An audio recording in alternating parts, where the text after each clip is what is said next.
አሳያቸዋለሁ ያለችበት ቤት ወስጄ ጠቁማቸዋለሁ ብላ ተሰባስቦ በሚሄዱበት ሰዓት አምልጣ ነበረ። ከዛ አምልጣም ደግሞ የሆነ ቤት ተደብቃ ነበር። የተደበቀችው ቤት ደግሞ የድሮ ፍቅረኛዋ ቤት እንደሆነ ተደርሶበታል። ብቻ እሱ ፍቅረኛዋም ተያዘ፣ እሷም ተያዘች። ነገሩ እንደዚህ ነበር። እሷ እዛ ቤት ላለመሄድ ወይስ ኤልሳን ያለችበት ቤት ላለማሳየት የሞከረችው አቶ ኤፍሬም ወይም ኤፍሬም አቶ ስለማይገባው ነው። ኤፍሬምን አንድ ነገር ስለ ኤልሳ ወለ ስለ እኔ ህይወት ወለ ሸይ ብታወሪ እኔ ቤተሰቦችሽ በሙሉ አጠፋልሻለሁ፣ ቤተሰቦችሽ በሙሉ እገላቸዋለሁ፣ ዘር ማንዘርሽ ሳይቀር ነው ማጠፋልሽ። ስለዚህ ስለ እኔ ህይወት ስለ ኤልሳ ነገር አንድ ነገር እንዳትናገሪ ብሎ አስፈራርቶኛል እንጂ እኔ ኤልሳ አሳያችሁ ነበር። እዛ ከሄድኩ ቤተሰቦች ያልቀሩ፣ እኔ ቤተሰቦች ያለ ቤተሰቦች መኖር አልችልም። ቤተሰቦች ከሌሉ እኔ ባዶ ነኝ እንጂ እኔ ልጅ ኑሮኝ አይደለም። ልጅ የሚባል ነገር የለኝም፣ አላገባሁም። ግን ማድረገው ነገር ሳጣ ነው፣ መዋሻችሁ ነገር ሳጣ ነው ልጅ ያለኝ ያልኳቸው ነበረው። ግን እናንተ ልትለቁኝ አልቻለችም። ስለዚህ አሁን ወደዛ መሄድ አልችልም ብላ ነበር። ግን ሳትወድ በግዷ ግዴታ ኤልሳ መገኘት ስላለባት ኤልሳ በአካል ተገኝታ ያለው ነገር ለማውራት ስለተፈለገ ኤልሳን ያው ሁላችንም በጉጉት ምንጠብቃት መልሷ ፊት ለፊት መታ ከሉል ጋር ፊት ለፊት ቁጭ ብላ ያለውን ነገር ለማውራት ጉጉት ላይ ነበር። ያው ቴዲ ዛሬ ቴዲ ቢኖር ብዬ በጣም የተመኘሁበት ቀን ነው። ቴዲ በኤልሳ ጉዳይ ላይ ብዙ ለፍተዋል፣ ብዙ ደክመዋል። በኤልሳ ጉዳይ ላይ ነው እጁ ስላስገባ እሱ እንዲታመም የተደረገው፣ እናቱ በመድኃኒት እንዲገለዋት ሐኪም ቤት እንድትገባ ሐኪም ቤት እንድትተኛ የተደረገው በኤልሳ ምክንያት ነው። ኤልሳ ፍለጋ በሄደበት ነው። ኤልሳ ፍለጋ በየቦታው በየገጠሩ ሐዋሳ ምን በሄደበት እኮ ነው። ለምን ይሄ ስራ ጀመረው? ከሉል ጎን ሆኖ ለምን ይሄ ስራ ለሉል ያግዘዋል በማለት ነው። እዛ ቤት ነስ የነበረችዋ ሰራተኛ ሆና ገብታ እናቱን፣ እሱን፣ ቤተሰቦቹን ለማጥፋት የሞከረችው የነበረው። ግን ለእውነት ከቆማችሁ ምን ጊዜ ቢሆን አላህ ጥሎ አይጥላችሁ። አላህ መድኃኒቱ ያከሽፋባችኋል። ሁሉ ነገር እሱ ሲወስንብን ነው እኛ በህይወታችን ላይ የሆነ ነገር ቢፈጠርብን እንጂ አላህ ካልወሰነብን ሰው ባለው አይሆንም። ሞቱም ሆነ ህመምም ሆነ ምንም ሆነ እሱ በፈቀደው ነው የሚሆነው። እና ዛሬ ኤልሳ ስትገኝ ጊዜ ቴዲ ቢኖር ነው ያልኩኝ። በቃ ለምን እሱ ጀምሮት ነበር እሱ የሚጨርሰው፣ ግን አልሆነም። በመሀሉ የራሱ ስራ ጀምሮ ከሉል ስራ ላይ ስለወጣ ነው። በሄደበት በሙሉ ጥሩ ስራ እመኝለታለሁ። ምክንያቱም ጥሩ ጋዜጠኛ ነበር፣ ጥሩ አቅራቢ ነበር፣ ትሁት ነበር እና በሄደበት በሙሉ የርስቅ በር አላህ ይክፈትለት። ስለዚህ ዛሬ እሱን የጀመረው ደግሞ ወንድሙ አሸናፊ ጨርሶታል እና በብዙ ልፋትና በብዙ ድካም ኤልሳ ያለችበት ቦታ ተገኝቶ ሄዱ።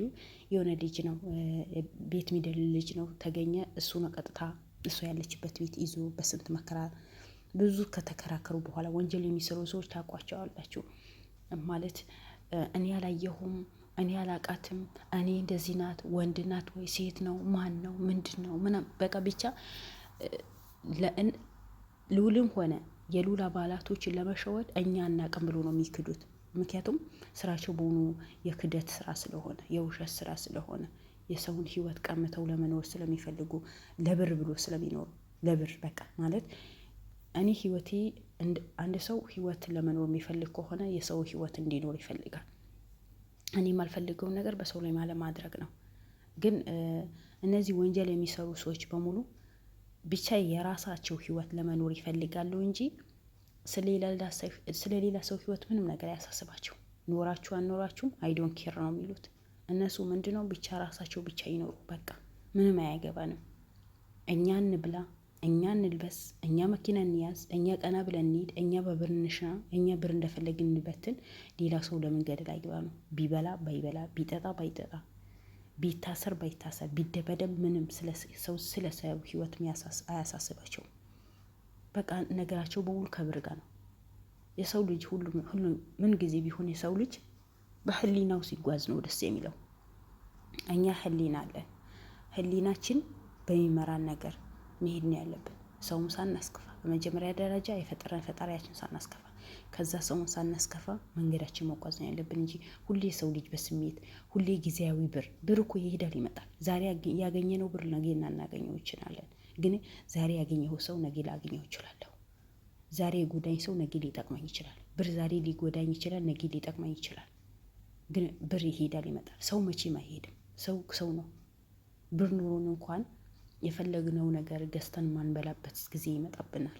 በዛ ሰዓት ደግሞ ሰው ከሌላ አጠገባችን በብር አልጋችን ብር ቢሆን አልጋችን የብር አልጋ ቢሆን ሄዶ ገዝቶ ያመጣልን።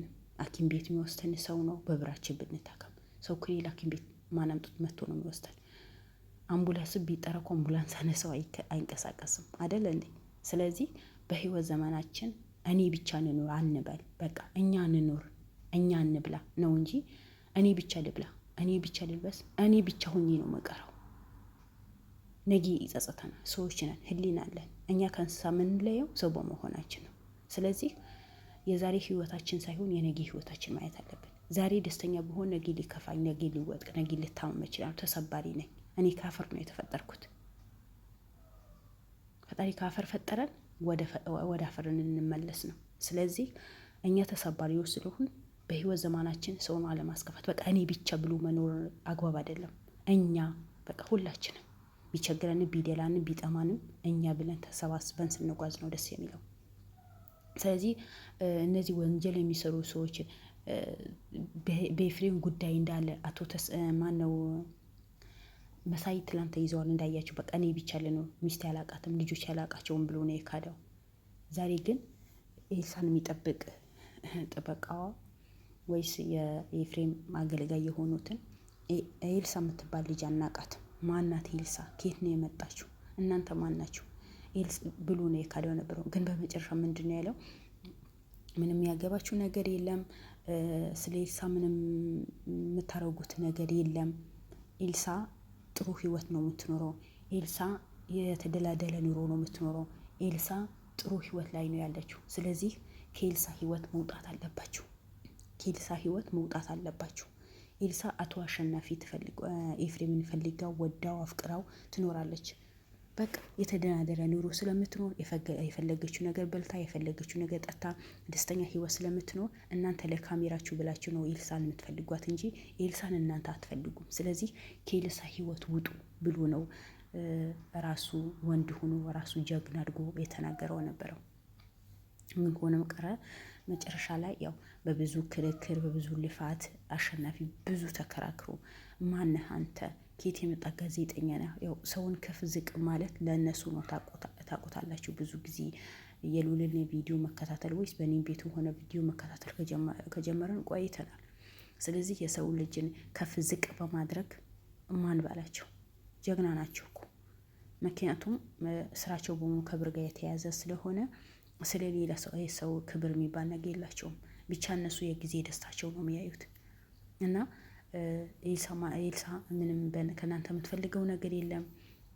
እናንተ ናችሁ ጉዳት የምታደርሱባት፣ እናንተ ናችሁ ህይወት እንዳትኖር የምታረጓት፣ እናንተ ናችሁ እንደዚህ የምታረጓት። እናንተ ለቪዲዮ ብላችሁ አይደለም።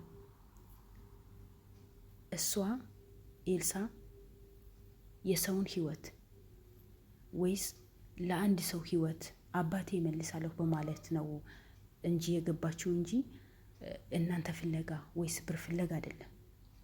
ግን እናንተ ምንድነው የምትሉት? አቶ ኤፍሬም ስለፈለገችው፣ ኤፍሬም ስለምታፈቅረው፣ ኤፍሬም ስለምትወደው ነው። ስለዚህ ከኤፍሬም ጋር ልትኖር ፍቀዱላት እናንተ ማናችሁ ብሎ ነው የሚያወሩት ነበረው። ከኤፍሬም ጋር ትኖር። ግን እሷ እዛ ጋር የገባችው ለአባቷ ተብሎ ነው። አባቷ ለማስወጣት ካለበት ችግር እንዲወጣ ብላ ነው እሷ አቶ ኤፍሬም ቤት የገባችው ነበረው። የውስጧን ራሷ ነው የምታውቀው። እና ለማንኛውም ኤልሳ በአሸናፊ እጅ ስለገባች ስለተገኘች በጣም ደስ ብሎኛል። እንኳን ደስ አላችሁ ውድ ቤተሰቦቼ። ነገ ደግሞ በአዲስ ነገር እንጠብቃለን። ከሉል ጋር አንድ ላይ ቁጭ ብሎ ችግሯ ምንሰማበት። ምክንያቱም እሷ ጋር የሆነ ልትናገር የምትፈልገው ሊኖር ይችላል ውስጧ ላይ፣ ወይ ተገዳ ነው ሳትፈልግ። በእርግጥ በዛ ሰዓት ሉል በስልክ ያወራት ሰዓት እኔ ለአባቴ ብዬ ነው የገባሁት። ለአንተ ልናገርህ ያልፈለግኩኝ ይሄ በሙሉ ያደረግኩት ለአባቴ ብዬ ነው። ተመችቶኝ ነው የምኖር ነው ያለችው። ግን እዛ ጋር ወይ ተገዳ ሊሆን ይችላል ወይ ጠባቂዎቿ ምንም ነገር እነሱ ከፈቀዱላት ውጪ እንዳታወራ ወይ ያስጠነቅቋት ይሆናል። ብዙ ነገር ሊኖር ይችላል። ምክንያቱም ከአንድ ሰው ተጋባ ማለት ለዛውን ከአባቷ ጠላት የሆነ አባቷ ከገዳ አባቷ ሊገለው ከሞከረ እናቷ አብዳ መንገድ ለመንገድ ልትሄድ ካደረገ ሰው መቼም እኔ እርግጠኛ ነኝ ትዳር መስርታ ትኖራለች የሚል አላማ የለኝ። ምን አይነት ህሊና ቢኖራት ምን አይነት አስተሳሰብ ቢኖራት ነው የአባቷ ጠላት አገብታ የምትኖር? በምንኛ ሁኔታ ማለት አባቷ የበደላት ነገር የለም ለሷ። አባቷ ቢበድላት ቢጎዳት ትምህርቷ እንዳትማር ወይስ በቃ ሲያሳድጋት በድሉ ቢያሳድጋት መቶ በቃ የሆነ በሆዷ ላይ የሆነ ቁርሾ ቢኖር ኖሮ አባቷ ልታናድድ የአባቷ ጥላት ሂዳ ታገባለች። ነገር ግን አባቷ ይሳሳላታል፣ እሷም ለአባቷ ትሳሳለታለች። ስለዚህ በምን ሁኔታ እንዴትስ ታስቦ ነው ኤልሳ ሂዳ አቶ ኤፍሬምን የምታገባው? አይሆንም። ይሄ ያደረገችው ምክንያቱም ሴት ልጅ ጥበበኛ ናት ትባላለች። እሷ ግብቼ አባቴ ካለበት ህይወት ከወጣሁን በኋላ ትቼ እወጣለሁ የሚል አላማ ኑሯት ይሆናል። ወይ የቤት የድርጅታችን ካርታ ብዙ ነገሮችን ወይ በእጅ ሚስት ከሆንኩኝ በኋላ ያምነኛል ወይ በእጅ ያስገብቼ አባቴ ያወጣለሁ የሚል አላማ ኑሯት ይሆናል። ስለዚህ እኔ አሁን የምፈልገው በቃ ኤልሳ ተገኝታለች አይደል? ከነሱ እጅ ወጥታለች አይደል? ከልዑል ጋር ቁጭ ብላ አውርታ ምን ሰማበት ጊዜ ነው የናፈቀኝ። በቃ ምንድን ነው ያስገድዳት? ለምንስ? ምክንያቱም እነሱ ጋር ሆና የምታወራው ወሬ እና እዚህ ጋር ብቻዋ ሆና በነፃነት የምታወራው ወሬ አንድ አይደለም። ኤልሳ በልዑል ልጅ ገባች ማለት ከአሁን በኋላ አቶ ኤፍሬም ለአይኑም አያያትም። ምናልባት ልጁ ሊያይ ከመጣ ልጁ ሊወስድ ከመጣ እንጂ መቼም ያያታል የሚል ግምት የለኝም። ስለዚህ አሁን ኤልሳ በነፃነት የምታወራበት ሰዓት ነው። ኤልሳ ደስተኛ ሆና የምታወራበት ሰዓት ነው። ኤልሳ የአባቷ ትንፋሽ የምጠጣበት ሰዓት ነው። የአባቷ እቅፍ ውስጥ ገብታ በነፃነት የምታወራበት ሰዓት ነው። በዛ ሰዓት የምታወራውን ብሰማ ብዙ ሰው በኤልሳ ላይ ፈርደዋል፣ ከኔም ጭምር። በቃ እሷ ልዑልን ጥላ ነው የሄደችው፣ ልዑልን ስለማትፈልገው ነው ብለናል። ግን እሷ ላይ የሆነ ቁስል የሆነ መልስ ሊኖር ይችላል፣ እርግጠኛ ነኝ። ስለዚህ ያ ነገር እንደምንሰማ እርግጠኛ ነኝ።